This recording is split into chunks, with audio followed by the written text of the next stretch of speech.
Selamat sore saudara, dalam Kompas Plobamora edisi hari ini kita akan mengulas headline harian Pagi Pos Kupang. Telah hadir bersama saya Bapak Kanis Jehola selaku news editor harian Pagi Pos Kupang. Selamat sore Pak. Selamat sore. Oke, baik. Hari ini Pos Kupang menyajikan topik tentang pengiriman sapi ke luar NTT. Boleh tahu apa latar belakang sehingga topik ini dijadikan sebagai headline? Oke, terima kasih.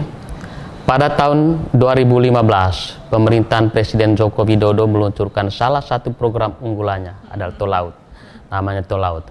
Program ini lahir dari keprihatinan atas masalah transportasi khususnya angkutan laut selama ini. Dengan diluncurnya karena program ini, diharapkan masalah transportasi angkutan laut, terutama dalam pengiriman ternak antar pulau dari NTT keluar NTT bisa diatasi. Tapi dalam pelaksanaannya ternyata masih ada masalah. Itulah yang menyebabkan Pos Kupang mengangkat ini sebagai headline. Oke, baik. Nah, ini masalah-masalah yang terjadi nih saat lagi gencar-gencarnya meluncurkan program Tol Laut ini. Nah, Pos Kupang mengangkat satu topik angle tentang usulan pengangkutan sapi menggunakan tiket. Ini seperti layaknya manusia nih. Nah, bisa dijelaskan, bisa diangkat angle ini? Oke, usulan ini muncul dari dialog kemarin dengan tim Kementan dengan para pengusaha ternak di Dinas Peternakan Provinsi. Usulan ini sebenarnya muncul dari ketidaktahuan dari para peternak bagaimana prosedur pengiriman ternak melalui tol laut ini ke luar NTT. Itu sebabnya mereka mencoba mengusulkan itu karena terkesan selama ini hanya pengusaha tertentu saja yang bisa mengirim ternaknya melalui tol laut ini. Oke. Apa kendala yang dialami saat ini? Ini kan prosedurnya sudah ada, tetapi masih ada hambatan-hambatan. Nah, bisa dijelaskan ini masalahnya seperti apa? Kendala selama ini adalah para pengusaha ternak itu belum mengetahui sepenuhnya prosedur pengiriman ternak keluar NTT melalui program tol laut ini. Itu masalahnya. Mereka tidak tahu seperti apa, siapa yang boleh mengirim ternak, berapa jumlah ternak yang boleh dikirim, dan bagaimana prosedur itu yang mereka tidak tahu.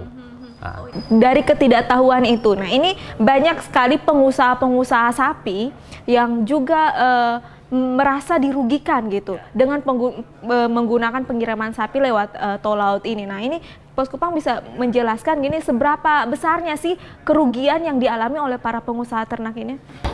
Akibat ketidaktahuan itu, ketidakpastian itu, para pengusaha ternak seperti dalam berita hari ini jelas, salah seorang pengusaha mengaku dia mengalami kerugian sebesar 1 juta per hari. Itu karena penundaan ternak dikirim melalui tol laut ini. Dan karena tidak ada kepastian mengenai suatu prosedur apa segala macam, jadwal kapal, maka banyak ternak-ternak yang seharusnya dikirim terpaksa ditahan.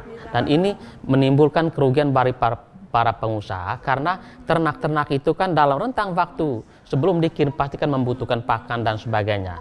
Nah, itu baru dari segi pakan, belum lagi dari segi penyusutan karena kesehatan apa segala macam.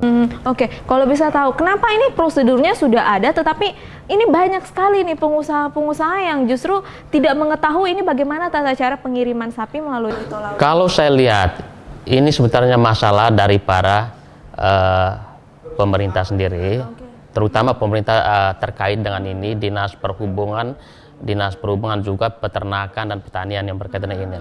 Masalahnya apa kan? Mereka tidak melakukan sosialisasi mengenai prosedur bagaimana mengirim ternak melalui tol laut itu. Persyaratan apa-apa saja itu yang tidak tahu. Sehingga para pengusaha ternak mereka tidak tahu. Mereka tidak apa yang harus dilakukan. Mereka sudah dalam kondisi diam saja, mereka tidak tahu gitu. Jadi selama ini bisa dipaparkan, selama ini yang bisa menggunakan jasa tol laut ini apa semua pengusaha ternak atau hanya pengusaha-pengusaha tertentu saja yang? Justru itu. Dari kemarin berita ada pernyataan dari Dirut PT Plobamora kemarin, di NTT ini tercatat, yang mereka catat itu ada 67 pengusaha ternak.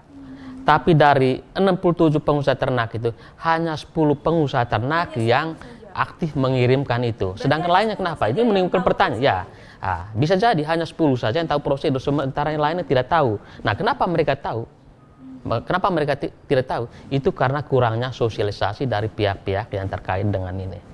Baik. Nah, seharusnya apa sih solusi yang dilakukan oleh pemerintah guna mengatasi, apalagi kan NTT ini sebagai salah satu provinsi ternak yang digadang-gadangkan oleh Gubernur Frans Leburaya?